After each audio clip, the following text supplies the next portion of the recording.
Bonus round. And here we go. Nice, nice, boys. And just for some proof, it's not touching the wall. It is not touching the wall. No, That it's wall not. has no touchery involved with this tube. All right, let me check your robot. Let me see your timer working. I see you got all the lights on. Come Yeah. over here.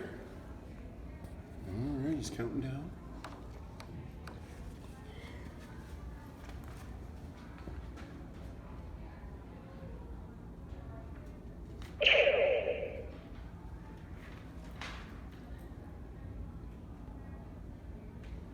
So while this robot is counting down, can you guys describe to me what this contraption is made out of?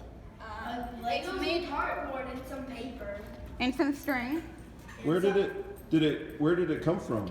The A trees. junk pile. Oh, the junk pile over here? Cool. I Which is see you why got it's some- smaller. Oh, nice. There's the This is- 40 seconds. And then, oh, I see you got some Legos. Did they come from, what is this? That's a Lego set. It's a Lego set? It's Minecraft? came from the world of Minecraft. Nice. And we've got our little plushie group with a small GameStop controller just because why not? We need plushies from video games. They're required. Games won't be the same without your little plushies. And all lights off. Nice job, boys. I must admit, this is a very unique contraption. Congratulations. Unique to say not to say the least.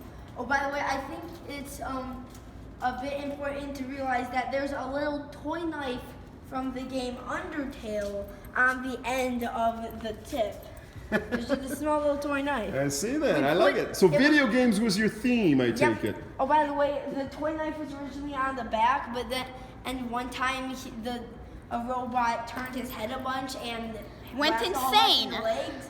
So we decided, hey, he's an assassin. Put the knife on his hand. Yeah, let's do that. Because